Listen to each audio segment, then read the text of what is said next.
एक छोटे से गांव में एक साधारण सा परिवार रहता था। घर में एक बूढ़ी माँ शांति देवी के दो बेटे हैं, बड़ा बेटा रमेश और छोटा बेटा मोहन। और रमेश की पत्नी सीधी सादी संस्कारी बहू गीता घर के हर काम में लगी रहती थी।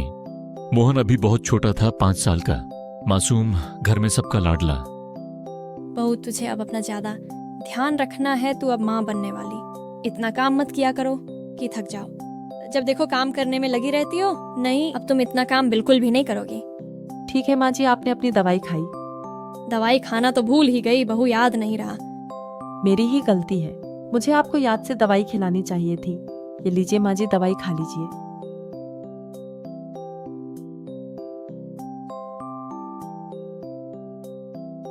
भाभी भूख लग रही है, आज आपने खाने में क्या बनाई हो बताओ। तेरा पसंदीदा आलू का पराठा बनाया है। जा हाथ मुंह धो ले, अभी पराठे प्लेट में रख के लाती हूँ खाने के लिए। अरे वाह, भाभी ने मेरे लिए आलू के पराठे बनाए। अरे वाह, मैं आलू का पराठा खाऊंगा। इसी तरह खुशियों के साथ परिवार समय बीत रहा था। एक दिन शांति देवी की तबीयत बहुत ज्यादा बिगड़ गई। अब ज्यादा समय नहीं है, परिवार वालों को बुला लीजिए। शांति देवी गीता का हाथ पकड़ लेती हैं और कहती है कि बहू, बस एक ही चिंता है, मेरे जाने के बाद मेरे बेटे मोहन का क्या होगा। माँ जी, कैसी बातें कर रही है? आप कुछ मत बोलिए, आप ठीक हो जाएंगी। नहीं बहू, अगर मुझे कुछ हो जाए तो मेरे छोटे बेटे मोहन को तू अपनी गोद में जगह देना। गीता रोते हुए सिर हिला देती है। वादा कर बहू, माँ बनकर पालेगी मेरे बच्चे को, तभी मेरी आत्मा को शांति मिलेगी।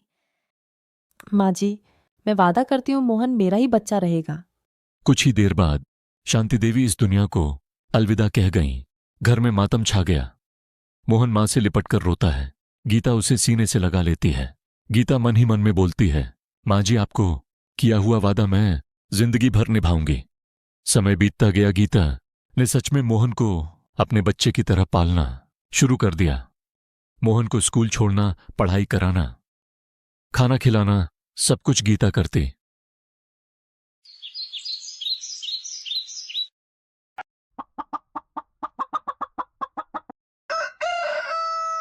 इसी तरह समय बीतता गया। गीता ने एक सुंदर से बेटे को जन्म दिया। पूरा परिवार बहुत खुश था। दोनों बच्चे साथ में खेलते, खाना खाते हैं। इसी तरह दोनों साथ में बड़े होते हैं। देखते ही देखते मोहन 10 साल का हो गया। लेकिन अब मोहन घर का अकेला बच्चा नहीं था। अब उसके साथ खेलने के लिए किशन आ गया था। गांव वाले कहते, अपना बच्चा होने के बाद भी ये भाभी नहीं, सगी मां लगती है। भाभी ना, बॉल खरीदने के लिए मुझे पैसे दो ना। गीता तुरंत मोहन को पैसे देती है। ये लो मेरा शॉट।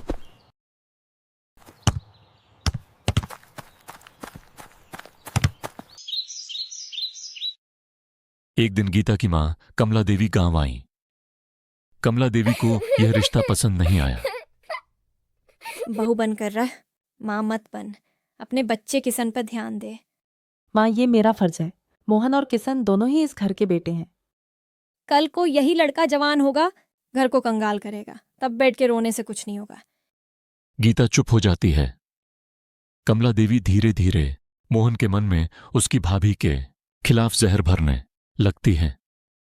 तेरी भाभी तुझ पर ज्यादा हक क्यों जताती है? तेरी भाभी तुझे इस घर का नौकर बनाएगी?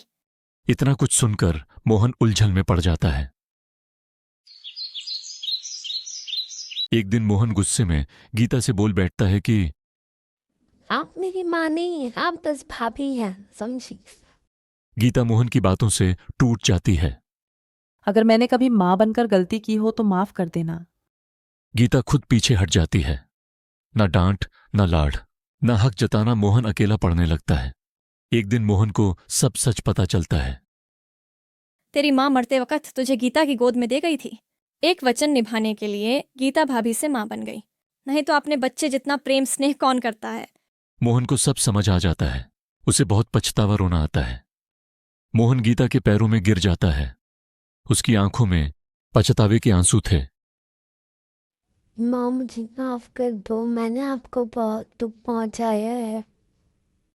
गीता मोहन को गले लगा लेती है और कहती है कि तू मेरा बेटा है, माँ बच्चों से ज्यादा समय तक नाराज नहीं रहती।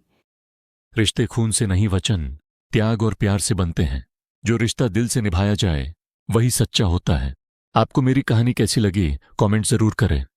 धन्यवाद।